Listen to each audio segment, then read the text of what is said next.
Bueno, y aquí también estamos en épocas preelectorales, si se quiere. Van apareciendo nuevas figuras, nuevas agrupaciones. Tuvimos a Laura Raffo el otro día sentada aquí con nosotros. Estamos esperando, ¿no?, que se vayan además pronunciando y que vayan surgiendo novedades. Y hoy vamos a atender a una de las novedades que podría decir, la noticia tendría que ser sobre propuesta artiguista. ¿Qué es este espacio? ¿Cómo se integra en vertiente artiguista? Pero, sin embargo, la noticia es: la fiscal retirada Darviña Viera formará parte de Propuesta Artiguista, espacio político del Frente Amplio que apoya la candidatura de Orsi. Vamos a repasar las declaraciones de Orsi como candidato en este aspecto y después recibimos en estudios al senador Enrique Rubio. Mirá.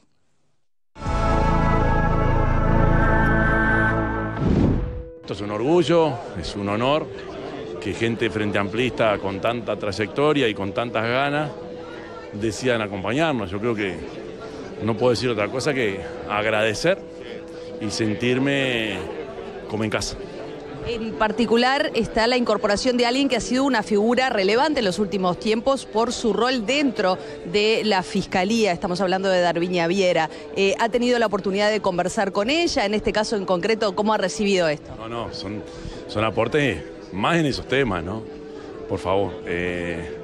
Estamos en un momento donde hay mucha efervescencia y muchas ganas de que pasen cosas en esos ámbitos. Y para eso precisamos de los que saben, los y las que saben, ¿no?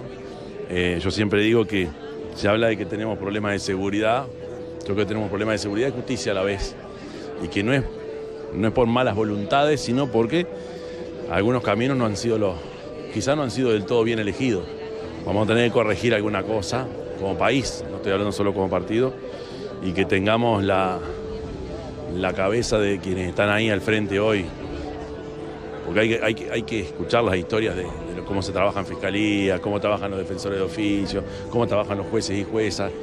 De verdad, hay que reconocer que se pone muchas ganas, mucho esfuerzo. Se precisan ideas también para mejorar esto, que a la vista está que tenemos baches por todos lados. Muy bien, y le damos la bienvenida al senador Enrique Rubio por el Frente Amplio, integrante de Vertiente Artiguista.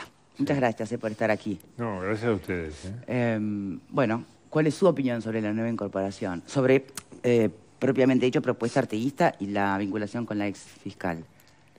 Bueno, en realidad nosotros quisimos configurar un espacio más grande que la vertiente artiguista, que fuera realmente importante, que fuera uno de los pilares de apoyo a la candidatura de Yamandú Orsi. Que no fuera MPP. Que no fuera MPP. Bien. ¿No?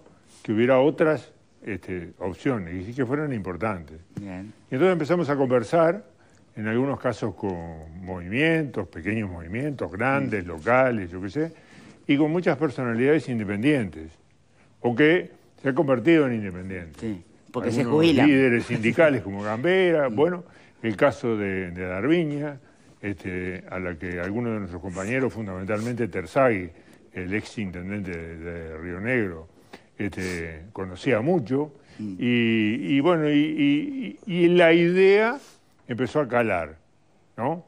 Estamos en un momento germinal desde el punto de vista del nacimiento de opciones políticas, corrientes, bastante fermental, ¿no? Sin duda.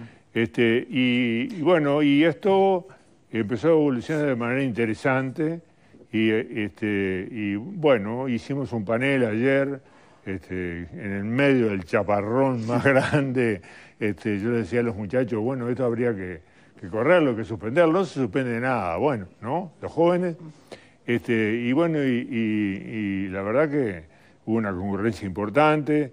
¿Me permite una pregunta, sí. Senador? Que de verdad tal vez me falta una perspectiva, ¿no? Pero si bien se señalaba como la necesidad de renovar ideas, ¿no? Y apelar a los que saben en temas tan importantes como seguridad y justicia, y ahí digamos la razón de ser de la vinculación con la exfiscal, pero justo la exfiscal Darviña Viera, como referente en justicia, en el 2021 la jueza Larrieux que investigó a la magistrada, porque se levantó una investigación en el marco de Operación Océano, concluyó que la investigación de Viera era desprolija, desordenada y poco precisa. Idea que después también reitera la jueza Tornarelli más adelante, ¿no? Sí, hubo Entonces, opiniones justo a ella... varias desde este punto de vista, pero fue uno de los casos, sigue siendo, ¿no? Uno de los casos donde se generan tensiones y choques muy grandes y donde intervienen prácticamente todos los penalistas que andan en la vuelta. Sí, pero ¿no? Eso no explica ni justifica la desprolijidad de una fiscalía. No, bueno, pero esa es una opinión, ¿no? No, es de las juezas, de dos juezas. Sí, es una opinión. Hay que preguntarle a Darviña, en realidad, la referencia que tenemos de ella, más allá del caso Más allá del caso ¿no? De gente que la ha conocido en toda su trayectoria, dice que es impecable, ¿no? Que es impecable. Y ella ha insistido mucho en las debilidades del sistema. Lo dijo anoche. ¿No? Sí, claro, bueno, pero eso es lo que hace ruido, porque tal vez, sin duda que tiene muchas debilidades el sistema, y no vamos a estar hoy debatiendo sobre el sistema, porque eso es sobre el tema, pero me sorprendió eso, que en su momento, hasta el propio Gómez, que la saca del caso, ¿no? Sí, sí. Ella fue una debilidad del sistema. Ella misma protagonizó una debilidad del sistema. Bueno, ese es un tema que hay que consultar a los expertos. Puede ser la opinión de Gómez, hay que escuchar también otras voces, ¿no? Soportó una de las tensiones más grandes y de las presiones más grandes que uno puede imaginar. Como ha pasado en otros casos judiciales. Fossati, por ejemplo. Fossati, por ejemplo, ¿no? En otros casos judiciales donde hay choques de intereses enormes y donde en realidad muchos de los victimarios terminan contratando a todo el foro, digamos, ¿no?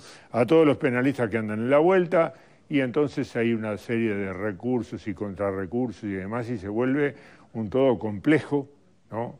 Que desborda al propio sistema judicial, que en realidad tiene instrumentos muy limitados. Y eso es uno de los problemas grandes que tiene que enfrentar el futuro en Uruguay, que nunca termina de resolverse, ¿no? Sin duda. La autonomía económica del Poder Judicial y una capacidad de gestión que sea más solvente que la que tiene en la actualidad, de gestión, no de dictar justicia, sino de administrar bien los recursos con los que cuenta, todo el tema del sistema judicial en el sentido más amplio que el Poder Judicial, incorporando a los fiscales. Bien, ya abro el panel, pero ya que estaba usted presente en el bloque anterior, mirando y escuchando, ¿qué opinión tiene de Milei para no quedar afuera de...? Milei me parece que es una reacción más emocional que racional, ¿no? Mucho más emocional.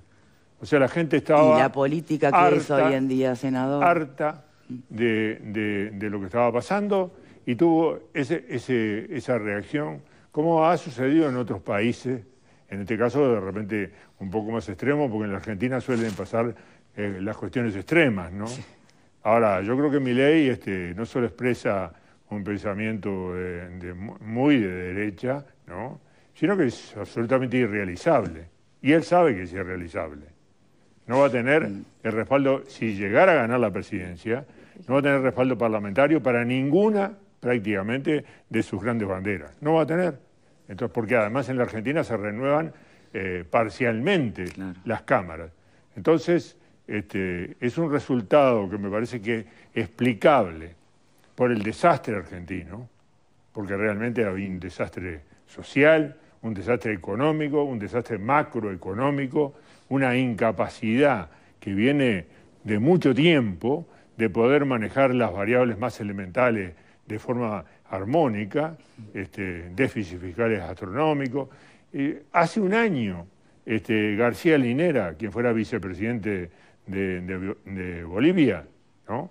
Que es un intelectual de nota, dio una charla en Argentina que hay que escuchar con atención y pronosticó esto. Dijo, cuando un país tiene más de 2 dígitos de inflación, pierde el horizonte de previsibilidad. La gente no puede mirar el futuro. Dice, la flecha del futuro cae. No hay futuro. Y entonces se vive el momento de la manera en que se puede. Y eso genera una angustia muy grande y un desacomodo total, porque nadie puede prever ni los estudios, ni la carrera, ni un casamiento, nada. Claro, no hay horizonte, claro. No, o sea, es bien no hay horizonte de eso. futuro. Y perder el horizonte de futuro en la vida de las personas y de las colectividades es algo trágico, ¿no?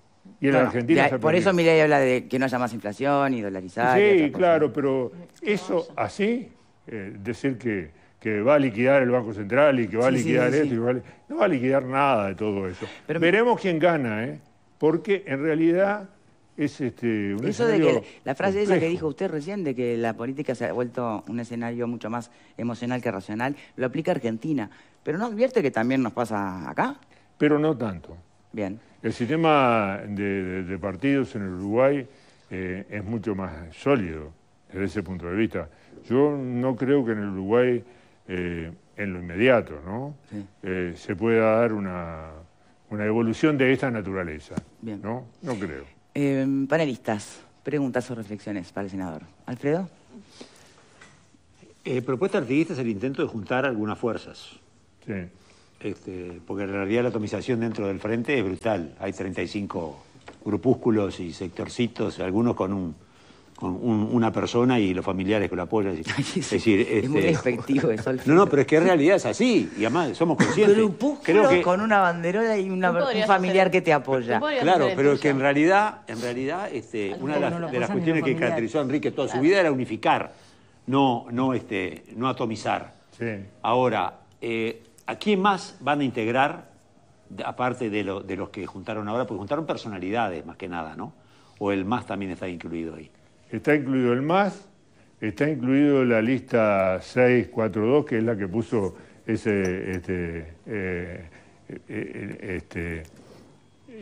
iluminación en la Argentina, la que decía en Uruguay.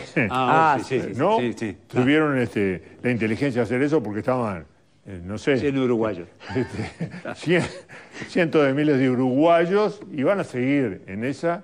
donde hay, en fin, viejos conocidos desde el punto de vista de la militancia política, y después hay movimientos locales, por ejemplo Álvaro Vega en Florida, el médico que acaba de renunciar escribiendo una carta al presidente de la República, una persona muy conocida de la lista 424, aliada de la vertiente artiguista en Florida, de Amanda de la Ventura, adhirió a esto.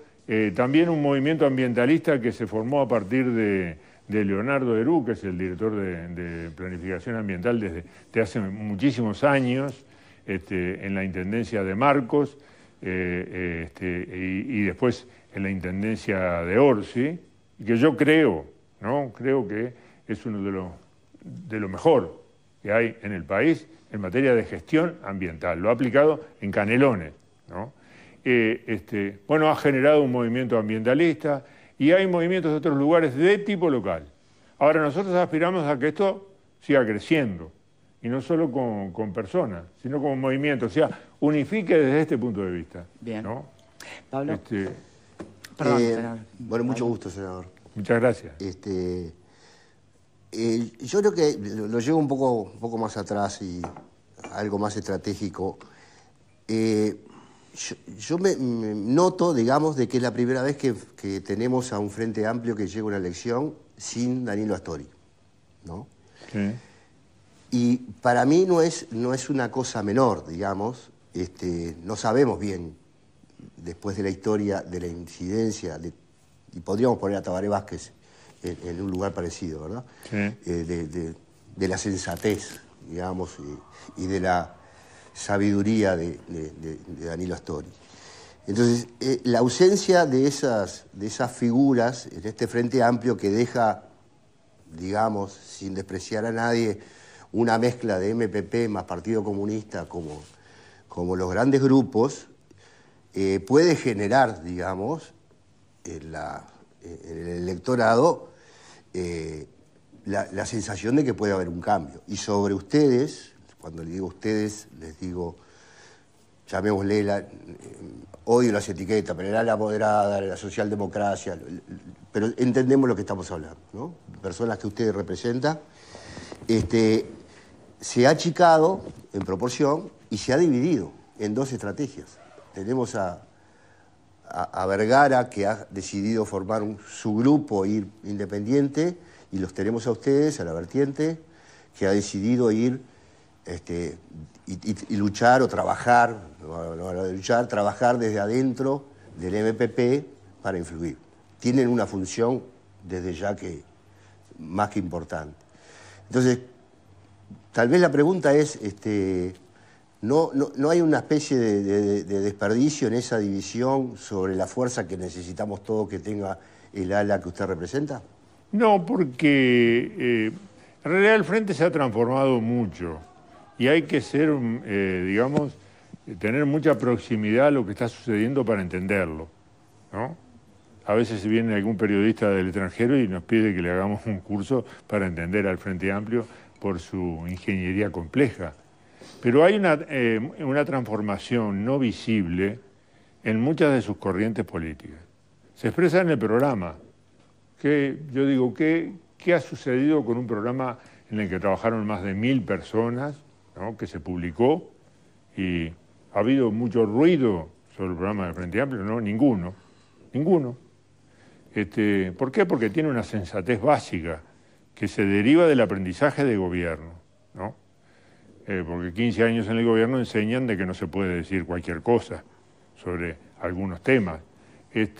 Ahora, el problema es que en muchos aspectos programáticos tenemos coincidencias y en otros no tanto. En materia de política económica, en algún aspecto no, con la corriente que expresa Mario Vergara, y que también integra parte de la 21-21 de Danilo Astori, pero nosotros teníamos una mirada distinta sobre un problema clave, que es a quién se elige como candidato a presidente en las internas uruguayas. Entonces, como Mario aspiraba a ser candidato a presidente de las internas, nosotros teníamos la mirada de que en realidad la figura de Yamandú era mucho más atractiva para llegar al electorado por un conjunto de razones, y este tema ya era inhibitorio, porque nadie puede juntarse para dividirse a los 15 o 20 días, ¿no?, o a los 4 meses. Entonces, en realidad la suma de lo que expresa el vergarismo y de la votación que se ha tenido en estas otras corrientes en las que estamos, es un tercio del Frente Amplio nítidamente, ¿no? Hay otro tercio que es el MPP, pero el MPP no es lo que fue. La nueva generación que dirige el MPP y que integra el Senado en su totalidad hoy, ¿no?, encabezada por el Pacha Sánchez y demás, tiene posturas moderadas, relativamente moderadas. Entonces, no es lo mismo. Uno a veces arrastra lo que fue la visión de un momento, pero las organizaciones políticas son organizaciones vivas, ¿no?, que van sufriendo procesos de cambio, y si no, nos explica después por qué votan tal cosa cuando uno pensaba que iban a votar otras. Entonces, es un panorama mucho más equilibrado el de la interna del Frente Amplio. Ahora, esto de estar bifurcado en dos, porque nosotros somos sereñistas, y nos reivindicamos no solo artiguistas, sino sereñistas, y además ahora aranistas, digamos, ¿no?, por lo que ha significado la figura de Mariano, que desborda a la vertiente artiguista por lejos, ¿no? Pero digamos, esta sintonía o similitud en algunos aspectos es diferencia en otros de estrategia, por lo menos nítidamente. Porque nos parece que lo que va a suceder en la interna del Frente Amplio es que se va a polarizar, ¿no? El Uruguay es un país muy dicotómico, de dos, ¿no? Así ha sucedido en las internas de los partidos tradicionales, y también va a suceder en el Frente Amplio. Y creemos que Yamandú realmente expresa una novedad en muchos aspectos y que tiene muchas virtudes que nosotros valoramos muchísimo. que es la única figura, a nuestro juicio, nos podemos equivocar, con capacidad de ganar las elecciones del 24, de hacerlo con mayoría parlamentaria y fundamentalmente de gobernar, porque gobernar es la capacidad de poder dialogar con los que están afuera, los que están en otros organizaciones políticas, y la mayor parte del país va a estar en intendencias blancas. ¿No dialoga mucho, Carolina Cose? Dialoga a su manera. Yo no voy a destacar las virtudes de Yamandú por contraposición. No, pero como justo mencionó apostar al diálogo, y yo, bueno, sí, es inevitable que los demás hagan sí, que hagan el razonamiento. Lo que yo sé... Igualmente era un poquitito más moderado Orsi, ¿no? Hasta hace... En la visión de los ciudadanos, lo que registran las encuestas es que es más moderado. Y en la visión de los ciudadanos que registran las encuestas, pero esto es la fotografía, ¿no? Tiene mucho mayor capacidad de llegada en 2 puntos claves, que son donde perdimos las elecciones, entre otros, pero fueron los más importantes, que fueron en el interior del país y en los sectores medios. Entonces, si el Frente Amplio no logra aperturas y reconquistar ciudadanos en esos lugares, no gana las elecciones. Y por lo tanto no sigue el proceso de transformación del país que nosotros impulsamos y del que estamos convencidos. ¿Vero? Sí, más allá de la interna del Frente Amplio, que me parece que ha sido bastante claro y los compañeros ya aludieron a eso, me parece que la noticia que nosotros tenemos acá es la incorporación de la ex fiscal o de la fiscal retirada, ¿no? Sobre otras figuras que estaban también ayer y que las vemos en imágenes. Porque lo que está de fondo aquí es ese cuestionamiento que se hace a la Fiscalía respecto a una Fiscalía dividida. Una fiscalía, fiscales que responden al Frente Amplio y otros fiscales que no responden al Frente Amplio. Entonces, en ese sentido, me parece que sería bueno que usted nos aclare en qué están las negociaciones a nivel oficialismo y oposición para nombrar a un nuevo fiscal, porque me parece que allí sería una buena oportunidad para echar por tierra todas estas suspicacias, acusaciones, afirmaciones que se dan, porque bueno, me parece que la noticia que destaca tiene que ver con eso, con esa sospecha que recae sobre todos los fiscales si están de un lado o están del otro. ¿Qué es lo que pasa aquí desde la coalición de gobierno? Infiltrada, supuestamente, sí, y además desde la coalición de gobierno se ha dicho que es el Frente Amplio quien está impidiendo la posibilidad de un consenso respecto a ese nombre para un nuevo fiscal general o una nueva fiscal general. Bueno, yo lo que creo es que hay un relato que ha vendido Manini. El relato de Manini es uno de los relatos más salvajes que en el Uruguay se han formulado sobre el Poder Judicial y sobre la Fiscalía. ¿Cuál relato, senador?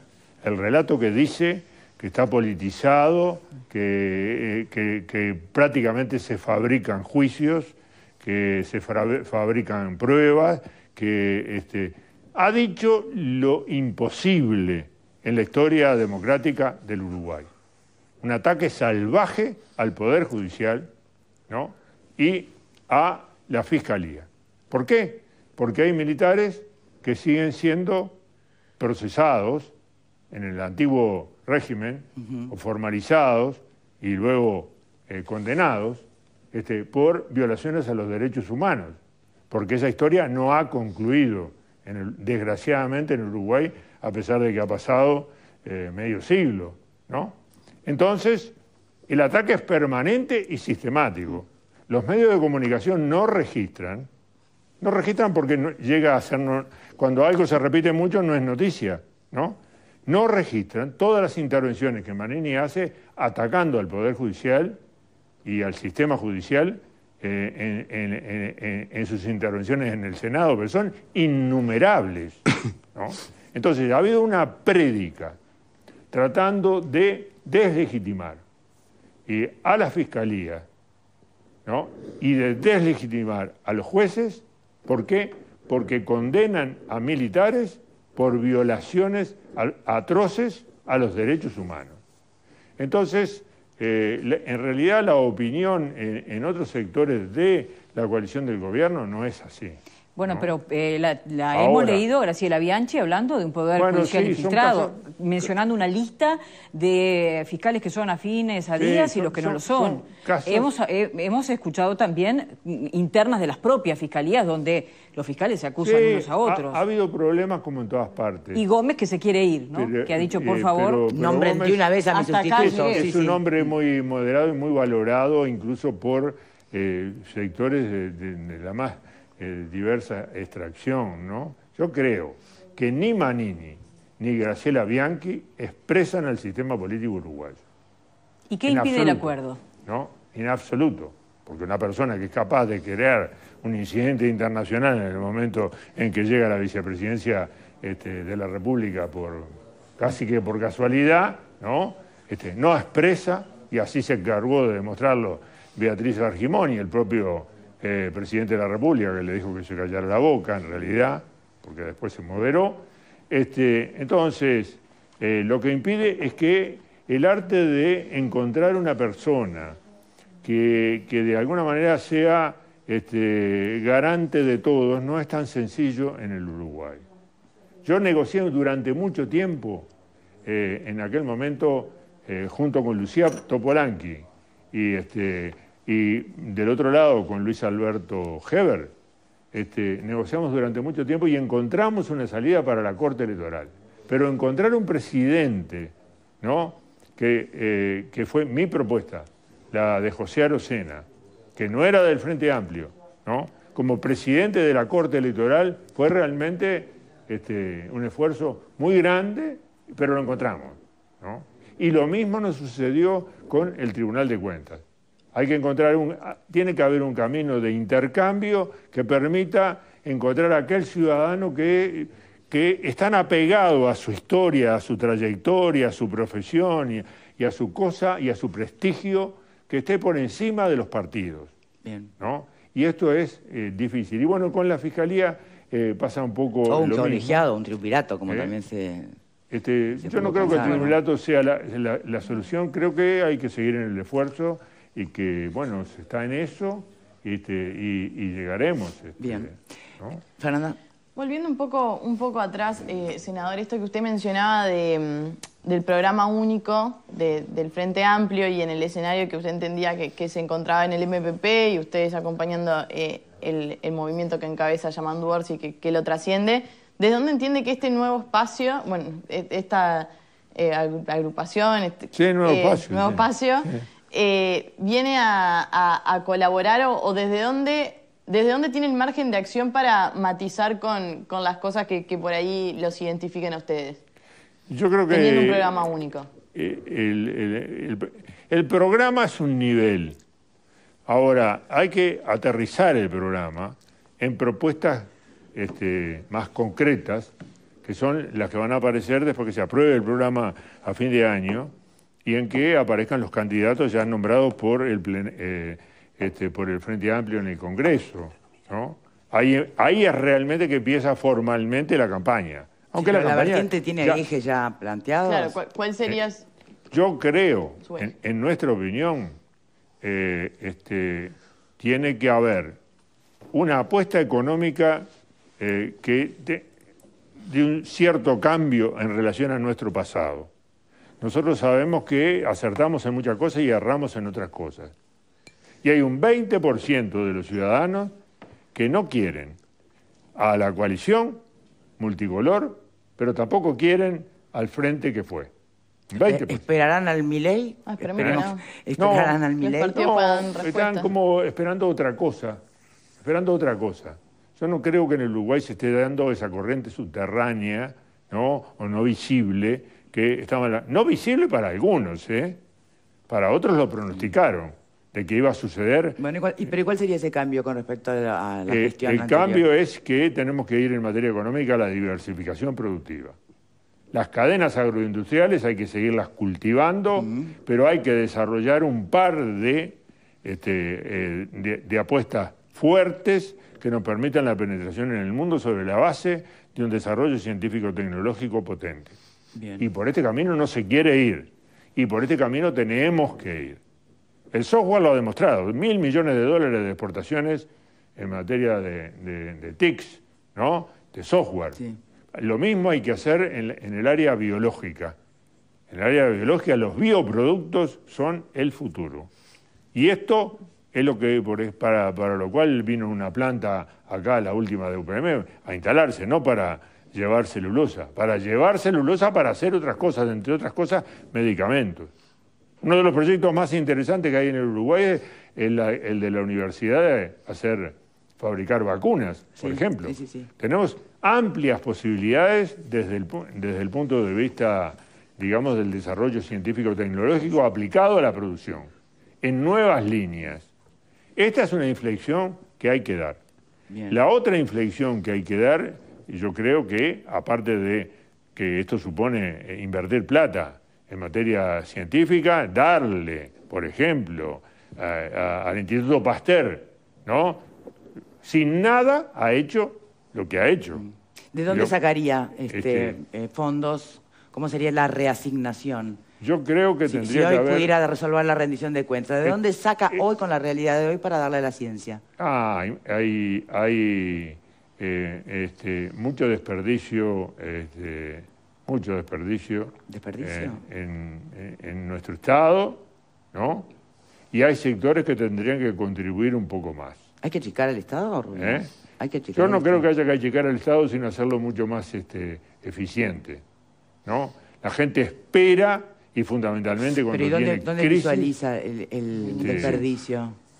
¿Dónde visualiza el desperdicio? Yo visualizo el desperdicio en muchos lugares, ¿no? En muchos lugares. No, pero en concreto. En concreto, me parece que en muchas intendencias no están funcionando bien las cosas, hay mucho clientelismo en este país, eso genera problemas que después terminan siendo financiados por rentas generales, y que ha habido,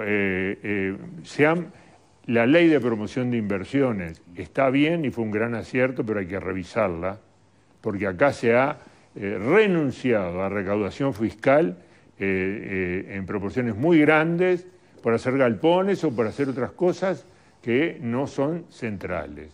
Entonces, en realidad... Revisaría esa ley. Revisaría la ley de promoción de inversiones, sí. Y por ahí yo creo que aparecen recursos que pueden ser interesantes y después buscaríamos otra fuente, porque en realidad el propio crecimiento, si se logra reenganchar en el crecimiento, genera recursos.